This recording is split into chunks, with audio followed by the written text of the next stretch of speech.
Okay, hi. Doing a reading for Capricorn Collective using Lenormand deck. This deck is the Slavic folklore Lenormand. And I just really love the images on a lot of these cards. They're absolutely beautiful, and it's all based on folklore. So I have found that some of the interpretations have slightly different aspects to the basic Lenormand. There's so many Lenormand out there now that you really need to use your intuition and the imagery on each individual deck to sort of work out whether we're talking the more negative or positive aspects of that card. Okay, so I'm going to be reading for Capricorn for the month of April 2023. First, we just want some general life. So I'm going to do 2 for life, 2 for love, and 2 for money and career, and 1 for just a general health overview. Thank you. Okay, so for life, we have the bird and the man. So there we go. Obviously, whether you yourself are a male, that would obviously just be talking about you and focusing on yourself in this portion of life. But the bird is a lot of fast-paced, chattery energy. There can be a bit of anxiety mixed in there. So could be talking about a man with anxiety or just a chatty male figure in your life, whether that's you or someone close to you. They're obviously going to be important in your general life for this month. So keep in mind, this is not for the love portion as of yet. So this could be for a lot of things in your general life at the moment. Basically, just the if you do have a male figure in your life who is very, represents that more bird-like, chattery aspect, I would say, maybe you need to spend more time with them this month. Maybe you need to reach out to them a little bit more than normal. Maybe they need you. Maybe you need them. Maybe there's something some insight that they're going to have that's going to help you this month.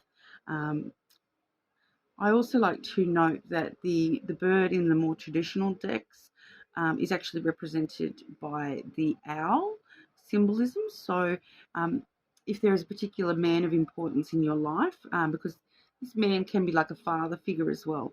So if there is a particular man of importance in your life that comes to mind when you hear me say this, I would basically just be reaching out to them, making sure that any worries that you may have on their behalf, that they're getting taken care of, those sorts of things. So if there's anything at all that you feel that there's a particular man in your life needs to look out for this or that, now's the time to approach them and talk to them about that. So it's a very talkative energy, but also with the owl, it can relate to wisdom and knowledge as well. So gaining more wisdom and knowledge around things that you feel that might be important to this male figure. But basically, if someone is jumping into your mind right now, that's probably them.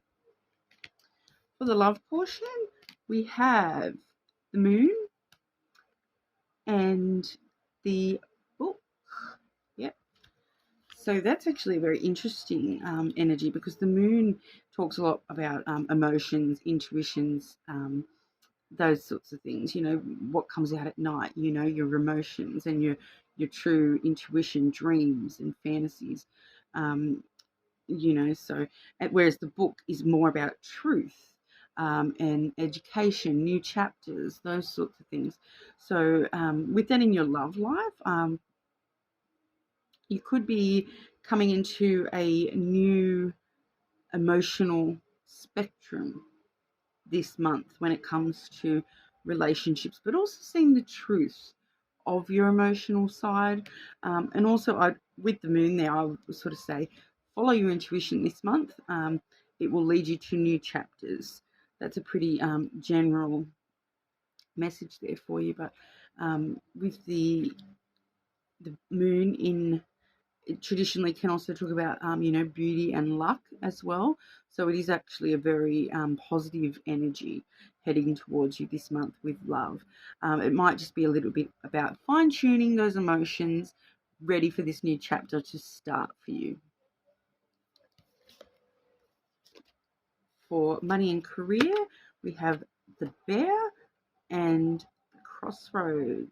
That's really an interesting combination because the bear talks about power, leadership, strength. The mama bear, the bear inside us all, the strength, reserves that we all have inside.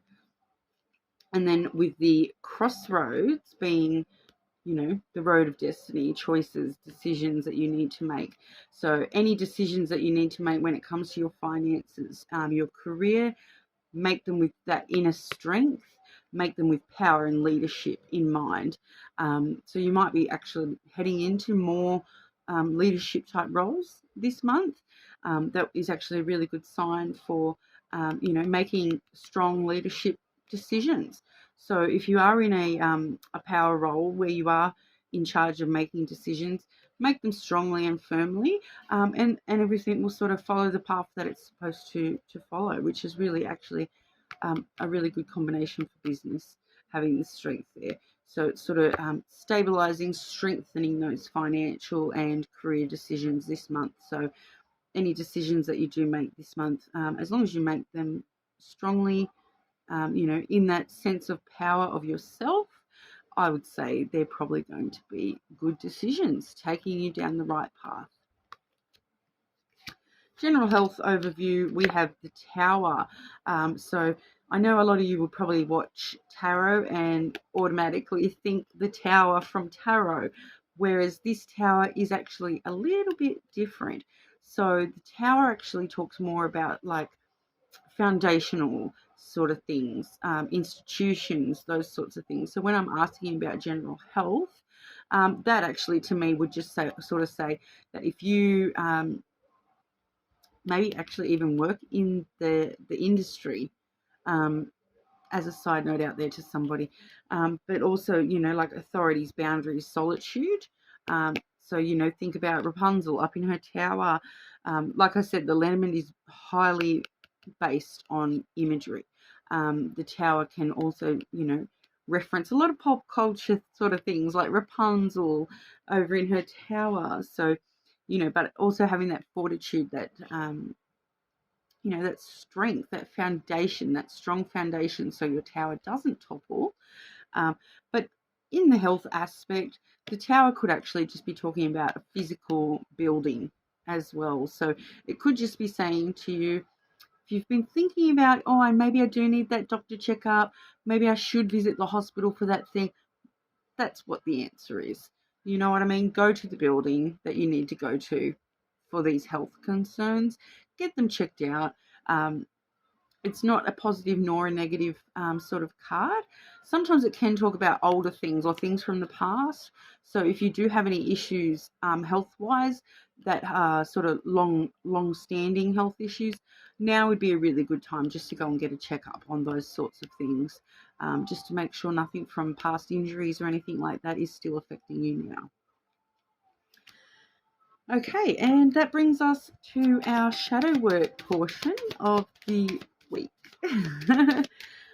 Love the shadow work. I do strongly support people doing their shadow work, basically trying to be a better person for yourself.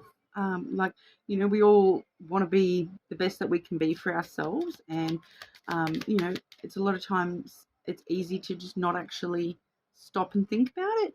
I like to give you the opportunity to stop and think about it, and think about what are the things that I could be aiming towards in order to, get through my ish, work through all that sort of those past traumas that have been in your life. Even sometimes even the littlest things have such a long-standing effect on our lives. And in order to maintain, that positive vibe, and to continue, striving for happiness and love in our life, sometimes we do need to face the darker sides of ourselves and work through it in order to, do better next time. So, shadow work for Capricorn in April 2023. Some areas that we should be discussing for our homework this month.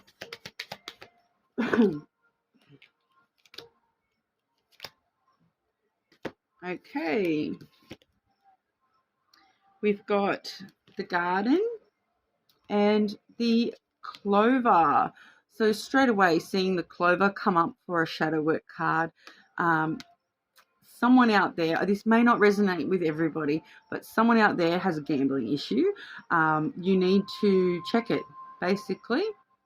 Sorry if that sounds a bit harsh, but the clover is a lot to do with taking risks, and gambling, basically. So things that you're gambling with, think about what you're gambling with.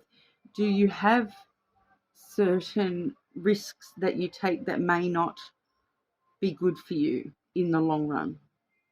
And this is not just gambling with your money. This is gambling with, your health, those sorts of things too. So any addiction issues you might be struggling with, now is a really good time to stop and think about where those are coming from and the social aspects of those, and getting to the root of why you have those issues and why it's a long-standing thing. So once again, this may not be everyone that this resonates with, so but this is a really good time to look at the culture and the community that you surround yourself in, because the garden is very much about social meeting places. So to me, straight away, that talks about, pubs and clubs, those sorts of places, mixed with the clover there. So, I would be looking at what is it about this community and this culture that you find yourself in that leads you to this. Sometimes gambling, addictions, those sorts of things, it's a really tough subject to talk about. I understand. I have struggled with addiction a lot in my life myself. And that is something that I work through, and I'm still working through with certain things.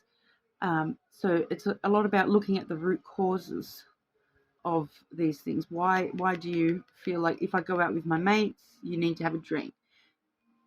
Maybe it's just sort of saying to you, just try one time to see if you can get this community, this culture to actually support you rather than lead you to the things that are letting you down, letting you take too many risks with yourself, and your long-term future.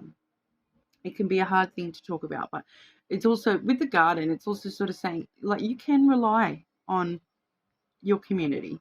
So maybe there's a certain community that you're surrounding themselves who are a bit of a bad influence. Rely on the people that support you, and you know that they will support you, rather than being a bad influence. Look to the people in your life who are a good influence on you. This is our shadow work for the month of April, looking at our social risks. What social risks are you taking that you could, I'm not saying go and fix them overnight. We all know it doesn't happen like that. I'm just telling you, this is a perfect time for you to be looking at those things, looking deeper to why, and the where did it start, and how can we maybe gain a bit more control over that? Where can we be looking for support instead of looking for risk? Okay, and at the bottom of the deck there, we've got the lily, which is actually a really good card for longevity. So, and it's also like, it can also talk about your morality. In this deck particularly, it's morality, kindness, virtues. Okay, so don't forget who you really are deep down. You know, we all have that ability within us to be virtuous and moral, you know, of a good standing moral code or whatever. Don't forget those qualities within yourself. All right. And the lily is actually a very intimate card. So it's already telling me that this is a very, very intimate situation for a lot of you. Like, I've really pushed your buttons when I've brought this up at all. Sorry, once again, but this is exactly why it's shadow work, because the things that make us uncomfortable are usually the things that we know we have an issue with. So if you're one of the people out there that's getting angry at me for bringing it up, you probably should be looking at that for your shadow work homework this month. Bring on the hate, whatevs. I just read the cards. I'm sorry. Like I said, addiction is actually something I have struggled with a lot in my life. When I was really young, I did have a really big issue with drinking, and I was also doing drugs, and I had another addiction that was quite harmful to me. It wasn't harmful to anyone else, but it was harmful to me and my longevity in this world. You know, so it wasn't just facing those addictions, it was facing why. Why did I develop those addictions in the first place? What was it that made me feel, in particular for me, it was that I felt that I wasn't good enough. And when I drank or did drugs, I forgot about that and I didn't care about that. And it was easy for me to be out in the world and create relationships with people on a social level without having the constant anxiety and fear that I wasn't going to be good enough. You know, so it's something that I personally have struggled with a lot in my life, and no one's perfect. I still smoke cigarettes, so I still struggle with addiction to this day. You know, that's something that I've smoked cigarettes for over 20 years now, so that definitely is something that I still struggle with. And you know, I've tried hypnotists, I've tried a lot of things. But yeah, it's something that, you know, quitting things, it's not until you actually truly want to actually quit for yourself, not because it's the right thing to do or because that's what everyone expects of you. You need to do it for yourself. And it is a long path. It's not something that happens overnight, but I wish you all the best and let me know how you go.